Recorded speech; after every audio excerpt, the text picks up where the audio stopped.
this is the future us. From an hour later that we forgot to say, subscribe this, you freaking beautiful person, you, and like and comment. We're going to warp back into our spot.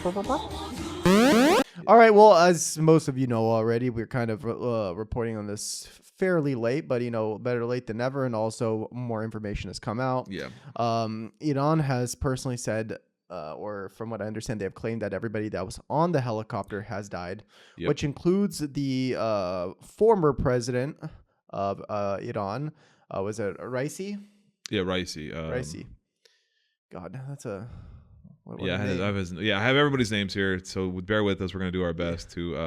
he was President Ibrahim Raisi. Yeah. The foreign minister, Hossein Amir Abdullahian. How was that? I have to Hossein Amir Abdullahian. Dalihan? Amir Abdullahian? Sure. I don't know. Sorry to these people. The governor of Iran's East Azerbaijan province. I don't have his name. A cleric from Tabriz, a Revolutionary Guard official, and 3 crew members were all on board. So it was 3 helicopters were on back from the... They were actually... It was like a... It's the northwestern area of Iran, which is considered the Azerbaijani province, because if you don't know a lot about the geopolitics and stuff of Iran, the northwestern area is occupied by a lot of people that are considered Azeri or Azerbaijani. And so that area is full of people that are not of Persian descent, Irani descent.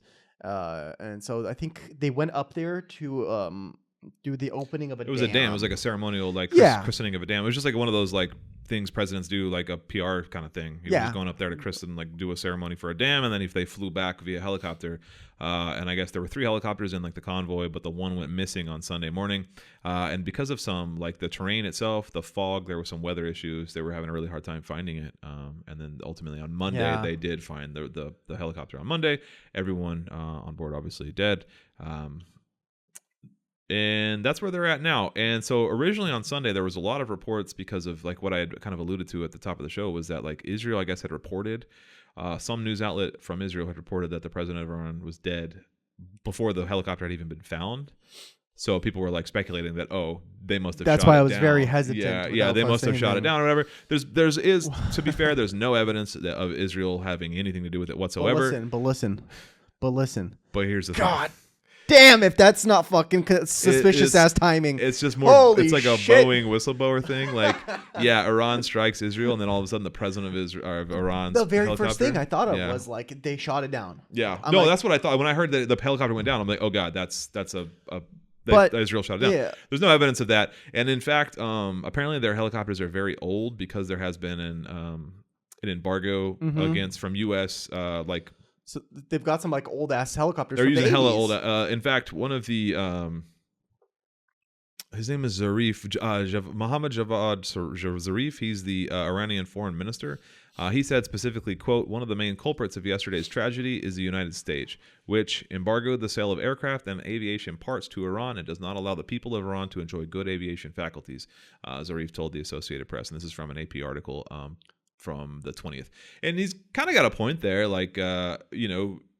America has a pretty stiff embargo against Iran. And so this is what you see in Cuba too, which we kind of talked about last week with the Black Jacobin folks, is that when you have an embargo against a people, it's the people that suffer from kind of these things. And this wasn't the people, this was the president, but it's still, the point still stands, is that, there's logistical and actual harm that comes from not being able to have state-of-the-art stuff, or not being able to be a part of the international global trade community that can make sure your stuff, your helicopters are up to date and not super old.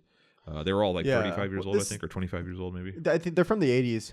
So they are probably 35 years old. But this is from the aspect of getting helicopter parts, but and realistically, a lot of times what they're missing from equipment and stuff is medical purposes. So if they have people that need certain type of MRIs, or they need people that can do certain surgeries, they're missing equipment because of the blockade.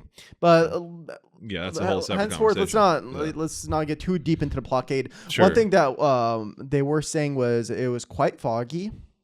And Yeah, it was very the foggy. visibility was very, very limited, just basically a couple meters in front of them, which is actually helicopter crashes are fairly common, Yeah. right? Yeah, I mean, and that's so kind of a common thing. I mean, helicopter yeah, crashes really aren't that safe. oh Helicopters aren't God, that I safe. saw this. God, I shouldn't have laughed, but my girlfriend showed me the turn leftist meme that he posted. Which one? It's Right. President Rice, he's sitting right there With LeBron James or Kobe Bryant, Bryant. Yeah, yeah. and they're all just I saw sitting like that. RP. I was like, oh my God, it's too soon, bro. That was pretty funny, actually. Oh Yeah. God, I did see that. Oh, that. And speaking of the sanctions too, this was kind of a dick move. A national security spokesman named John Kirby said like, "Well, it's you know, it's not our fault. You have to take care of your planes, you know." But then he also said something like, he wasn't even sure that anybody in. I'll confirm this too. But he said he wasn't even sure anybody in Iran had the technical ability to like manufacture planes or to work on planes, which is kind of I'm like sure they do. kind of That's racist. bullshit. Yeah, it's a bit racist. I'm Yeah. sure they've got 80 million people. Yeah, they're they building supply nuclear. they supply a lot of the drones to I think Russia too, like And Yemen. Yeah, and Yemen. So like Yeah. they have a pretty technical. Hear me out. They have industry. a technical staff that runs nuclear fission facilities. Yeah, they're getting really that creates close. nuclear energy. Yeah, they're like you don't super think close they to, don't know like- how to make a propeller with a fucking motor that spins it Yeah, around? It's like, come it's- on, man, that's just racist. Helicopters at are that pretty point. rudimentary, like in the grand scheme. Like when you're dealing with like drones and nuclear reaction, like helicopters are fairly rudimentary machines. Yeah. Richard Bulafia, an aerospace analyst and consultant, said Iran likely is tapping the black market for parts, but questioned whether Iran has the maintenance skills to keep older helicopters flying safely. So yeah, I don't know who this guy is, Richard, whatever, but it's pretty racist. I am pretty sure that they do. However, those machines are more likely to break down. yeah, 100%. I mean, they're 35-year-old. God, man, like yeah.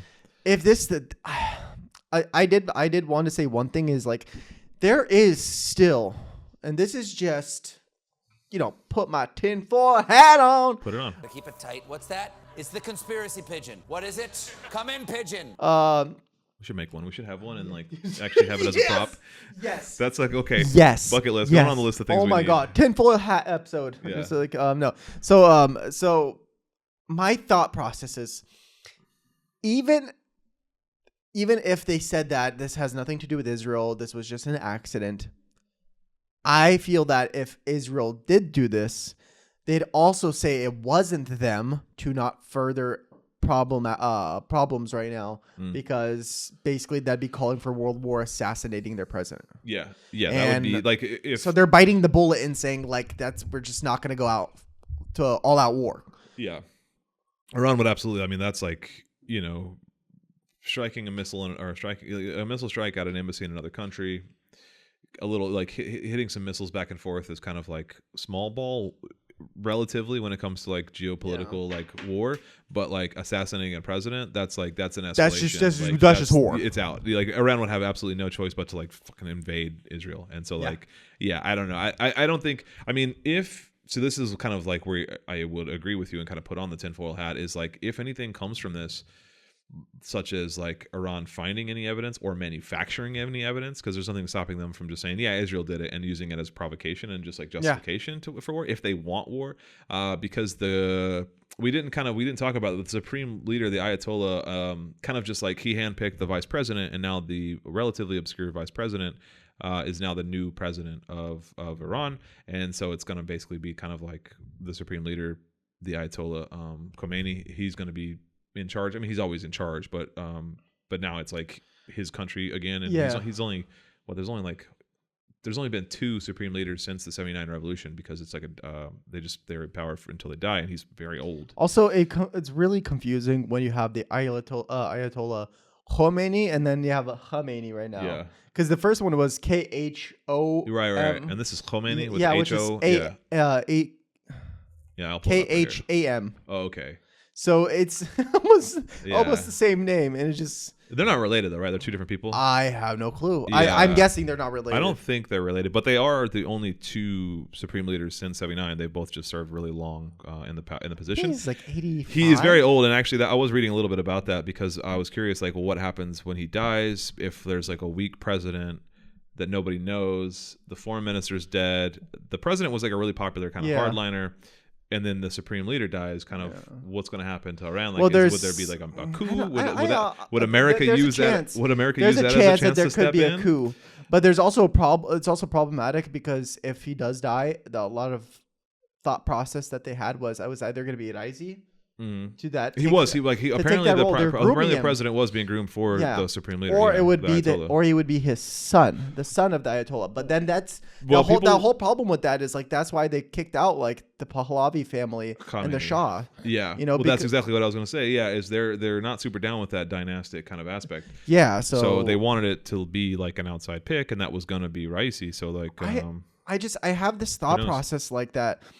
Western powers like the U.S. and Israel, France and England, because they're so pissed about the whole 50s that we're nationalizing the oil thing. Yeah, that they're trying to do something inside of Iran. Because like, listen, I'm not the fucking biggest supporter of Iran. Yeah, we obviously should preface the all of this by hardliners saying like we understand that Iran is like there's been mass protests there. Like hundreds of people have died in the last couple of years in protest because of brutal crackdowns from like their kind of secret 100%. What's that police called? Like the Muslim police, basically, like the honor police. I forget what they're called. I'm blanking on what they're the guys who were there to protect like Islamic law being enforced, not the actual law. The Haram police. Yeah, it's essentially what they are, and they're the group that killed the young woman a couple years ago, and for like having her job like was like askew. So I guess they beat her to death, and that created this rise of protests over the last couple of years, which has jailed like 22,000 people and killed like over 500 people. Yeah. So we are in no way like. No, these people are not like some fucking visionaries. So don't let the revolutionary in their guard part make you think. They could be. And so that was a conversation over the last couple of years is like, if there is this actual like kind of proletarian revolution that's kind of sparking on the ground in Iran, like is there room? Is there? I don't think so, because a lot of communists were kind of eyeing Iran and being like, is this the next like? I don't think so, because here's the thing, like they don't like the majority of people over there are not fans of their government, right? Yeah. And the U.S. is going to take advantage of that. We don't have the financial backing as lefties, as commies, as tankies or whatever to install some sort of organization or some sort of defunding to create think tanks to then create organizations within Iran. Because who's going to beat us there first? It's the U.S. who's just going to fucking pay money or the FBI to install puppet dictatorships. There is no like... organized vanguard like we want there to be, right? That takes time to develop. The U.S., on the other hand, already knows people that want to fucking take over, and they already know they got crews on the ground ready to go. That's what I'm saying is like it's most likely it's not going to happen. If there is revolution, it's going to be a coup that's pro-Western forces. US backed coup, which is like we've done many times in the past, and just waiting for kind of political turmoil in a country, and then we pounce. By we, I mean the imperialist America. And by the political turmoil is we create that. We create, or in the case of Iran, where it could be like just this wild coincidence of events where you have an unknown, from some accounts, weak vice president, and strong foreign minister that have died, and then the supreme leader Ayatollah, who then also dies. So it's just there's just this huge power vacuum in a country that's already kind of been rocked by constant protests and unrest.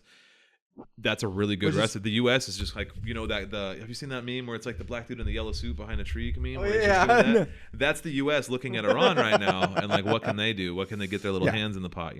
Always. So I don't know if you got anything else to say about that, but it's definitely an interesting thing. We want to keep our eyes on it. I mean, I do want to say that watch out, the Ayatollah might die, random old age, so-called old age. So even if this wasn't that helicopter crash wasn't a planned event from opposing forces, that anything else happening would be suspicious.